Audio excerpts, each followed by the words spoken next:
had already appeared in these pages as the scientist who first introduced Heinrich Hertz's experimental works in the Journal of Scientific Society in 1889.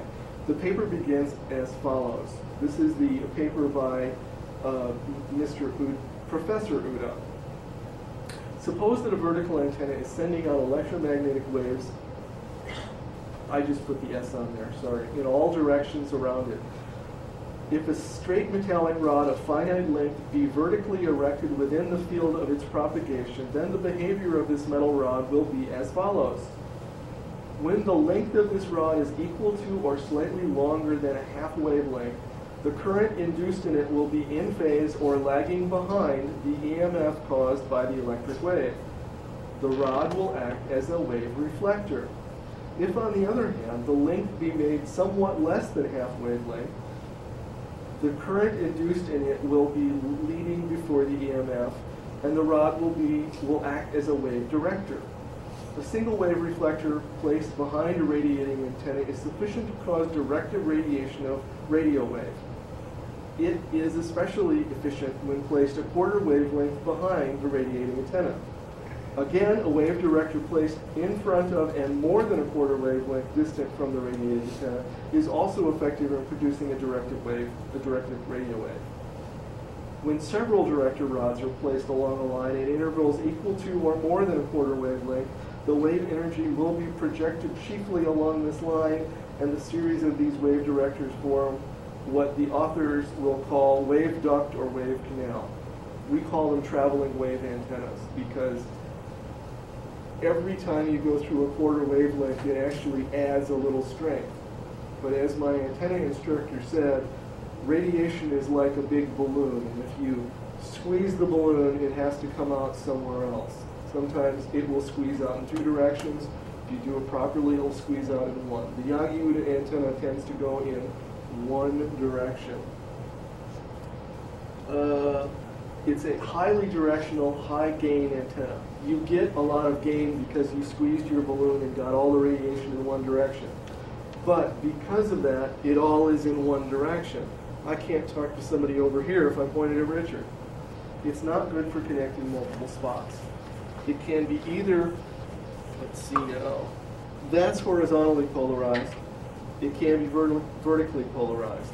So you can use it for single sideband work the way it is right now, or AM. You can flip it vertically, and you can use it for FM work. But once again, if you're working point to point, they're great. If you don't need that much gain, you're wasting your money. For DX, they're really good, but the person on the other end, if you've got a SCAD and you're I have to tell my mentor that someone's on the same frequency. We need to go down a KC. Kilohertz, sorry. I did learn back in those days. So you can't hear to the side, you can't hear behind you. So you'll easily QRM, another ongoing QSO, and never know it. But a lot of the contesters run really high power and high gain. The problem is you might be able to be slightly off of their beam, and you're trying to contact them, and they can't hear you at all. And they're running 1500 watts, and you're running, so I don't think it's a great way to work. I like hearing everybody around me. Same reason why I don't like FM is because I can't hear everybody talking. I want to hear everybody. And I like CW because I can hear between the dits and the DAWs. But that's just me. The beam antennas, Yagis and that, are more for fixed communication links, where you know you're going to try to talk to somebody at a certain place, always. If you're trying to connect two sites together, a Yagi or a dish antenna is really, really good for making a good interconnect. But you're aimed right at that person, and you can't hear away from that person. Here are some, on the first side we have the takeoff angles. There are some lobes that are higher, but normally they have very low takeoff angles. And if you lower the Yagi antenna down, you can actually make the takeoff angle drop. So you can adjust your takeoff angle If you're less than a half a wavelength above ground to 1 wavelength, you can adjust it a little bit. So if you want to put some sort of motor on there, you can aim it a little. There are some lobes off of the back, but they're not very strong. And for a multiple elements beam antenna, the backside shrinks and shrinks and shrinks, and the beam width narrows more and more and more. So you can get them down to 3 or 4 degrees wide. Normally, the beam width is measured at 3 dBs down from the highest point in your direction. So they can be made very, very, very sharp. They're good for some things. For a mobile Yagi, I don't think there's a use for it. Fixed locations, it's very, very good. Half-wave dipole is your bread and butter antenna that's been around since Mr. Hertz invented it way back when, probably in the 1880s, I think it was. It's a simple, cheap wire, cheap. I like that word. Amateur radio operators should love that word, but cheap. It requires at least 1 mounting point. John and I were talking about his dipole. Since I run a net, I have dropped the ends, and I find I can reach. I've changed the radiation pattern more from having 2 lobes going at right angles to the antenna to a more circular. So I can work the people that are in BC and in Southern California where I couldn't before, and I was working Connecticut really, really well, and Florida well, and Japan, because it was just front and back. As soon as I dropped the ends by about 30 degrees, it made a big difference. I also got the feed point up higher. You don't want to make a V like this, because most of the radiation comes from a doublet or a dipole, comes from the current feed point. So in a V, an inverted V, most of your radiation comes from the top. And the more you drop the leg, you're changing your feed point impedance somewhat, but you're changing the radiation pattern to make it more circular. It would be nice to be able to change the elevation of the ends automatically and affect it.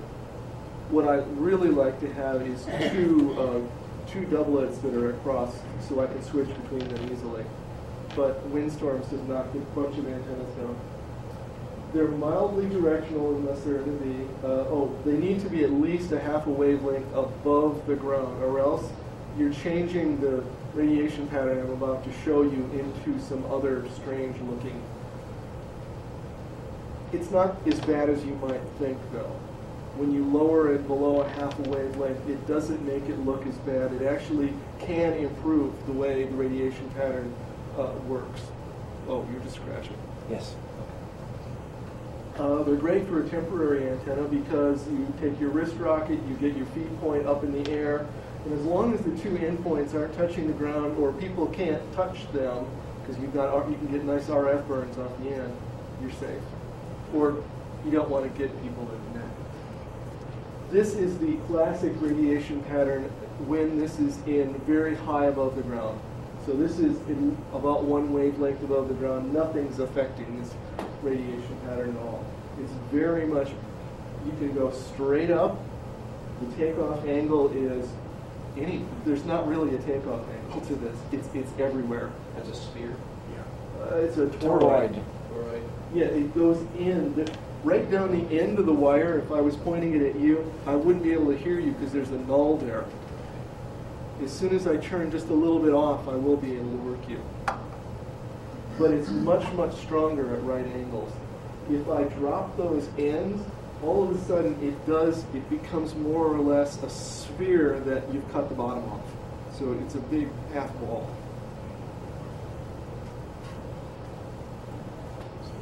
I was debating whether to put this in. Can you read this? This is just one of the equations. I wanted you to see an equation of what the electric pattern looks like. There's also a similar equation for the magnetic field. And that, if you wanted to model how the radiation pattern is affected, that's the equation that I used for my software to create a bunch of radiation patterns for my master's thesis.